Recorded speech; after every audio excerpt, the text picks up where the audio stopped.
Agora que nós já aprendemos a calcular as áreas das figuras geométricas, nós vamos aprender então a calcular a área lateral e a área total da superfície de sólidos geométricos.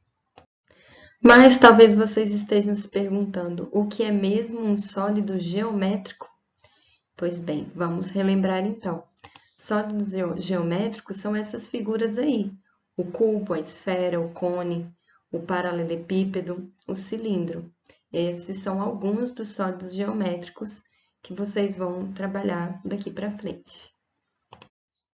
Bom, então vamos ver primeiro como calcular a área lateral de um sólido geométrico. Para a gente começar esse estudo, vocês vão desmontar o sólido, desmontar na cabeça de vocês, ou pode fazer também o desenho dele num plano, tá? Para vocês poderem visualizar como seria essa figura se ela tivesse desdobrada, desmontada.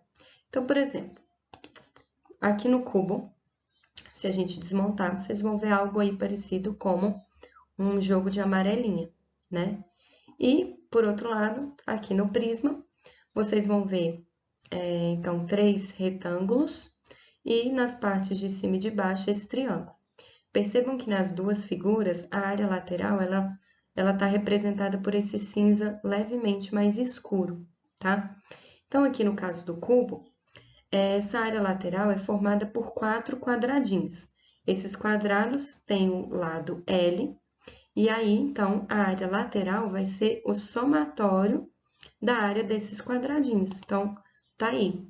Então, a gente vai somar, como vocês já viram, qual é a área de um quadrado? L ao quadrado. Então, a gente vai somar a área do primeiro quadradinho com a do segundo, com a do terceiro e com a do quarto. Juntando isso tudo, nós temos, então, que a área lateral do cubo é 4L ao quadrado. Professora, mas precisa decorar isso? Não, o que vocês precisam saber é a área do quadrado. Se vocês souberem a área do quadrado, vocês conseguem entender isso aqui, visualizar quantos quadrados temos para poder fazer esse cálculo. E aqui no caso do prisma, então, nós temos um retângulo de base B e altura H. Aliás, nós temos 3 retângulos de base B e altura H, compondo a parte lateral deste sólido. Então, a área lateral deste sólido vai ser o somatório da área desses retângulos. E aí, vocês se lembram que a área de um retângulo é calculada por base vezes altura. Então, a gente vai somar a área do primeiro retângulo com a do segundo e a do terceiro. Temos, então, um total de 3 bases vezes a altura, certo? Vamos a mais um exemplo. Então, nesse caso agora, nós vamos trabalhar com o cilindro. Observem que se a gente desfizer essa latinha, né, esse cilindro, a gente tem um retângulo aí na área lateral. E esse retângulo, então, observem ele aí, ele tem uma base, né, um comprimento. Esse comprimento, ele é exatamente igual ao comprimento da circunferência, né, que fica no topo desse nosso cilindro. Então, como que a gente vai calcular a área lateral desse cilindro?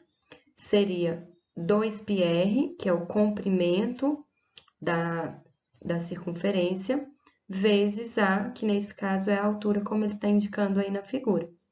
Tudo bem? E agora, vamos ver como se calcula a área da base de um sólido geométrico. Então, voltando lá ao nosso cubo, a área da base, como o nome fala base, na verdade é base e topo, né? Então, são esses quadradinhos mais claros que agora ficaram roxos. Então, esses seriam a área da base. Esses quadrados continuam tendo o lado igual a L. E daí, portanto, nós temos, então, que a área da base vai ser L ao quadrado mais L ao quadrado. Então, a área dos dois quadradinhos, somando 2L ao quadrado. No caso do prisma, também seriam esses triângulos mais claros, né? A base e o topo. E agora ficaram roxinhos. E como é que a gente calcula?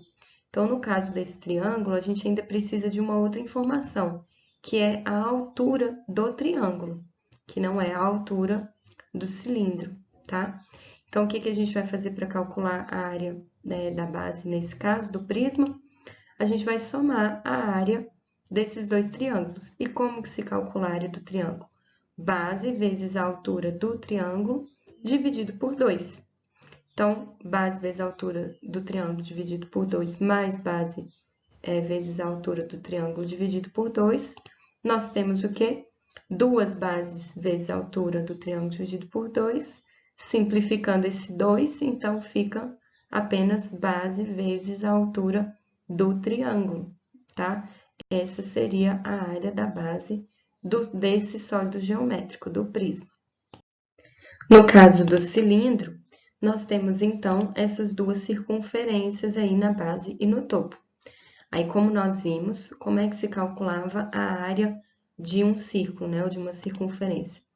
Πr ao quadrado, mais πr ao quadrado, porque são duas, né, tem a base e o topo. Então, nesse caso, nós temos que a área da base desse cilindro é igual a 2πr ao quadrado. E a área total de um sólido geométrico nada mais é do que a soma da área lateral com a área da base. Só isso. Então, depois de ter calculado a área lateral, depois de ter calculado a área da base, é só a gente juntar todo mundo e aí nós temos a área total de um sólido geométrico. Sendo assim, então, primeira coisa para a gente poder estudar as áreas de um sólido é desfazer esse sólido para a gente poder visualizar numa forma plana. Com essa forma plana, a gente vai conseguir diferenciar quais são as figuras que estão compondo a parte lateral e a parte de base desse sólido. E aí, depois da gente saber quem é quem, nós vamos calcular as áreas dessas figuras, lembrando de multiplicar pelas vezes que elas se repetem. Então, né, no caso lá do cubo, nós multiplicamos a área do quadrado 4 vezes. No caso do prisma, 3 vezes a área do retângulo. No caso do cilindro, é apenas um retângulo que se forma. Então, isso que a gente tem que observar. Feito tudo isso, para a gente ter a área total do sólido geométrico, a gente vai somar a área da base com a área lateral. E aí, nós temos a área total, ok? Bom, agora vocês podem ir ao formulário, fazer atividades para registrar a presença e também fixar o conteúdo aprendido. E também podem ir no livro didático de vocês, na página 176. Vocês podem fazer os exercícios 34C, 35C e D, 36 e 37. Esses exercícios, eles meio que são autoexplicativos, porque não tem uma explicação sobre essas áreas lá no livro. O próprio exercício vai fazendo com que vocês reflitam sobre essas áreas. Então, vale a pena fazer, tá? Se quem tiver mais interesse mesmo, pode fazer o 34 e 35 completos, mas pelo menos a letra C e D do 35 já ajudam vocês, tá? É isso, galera. Até a próxima aula.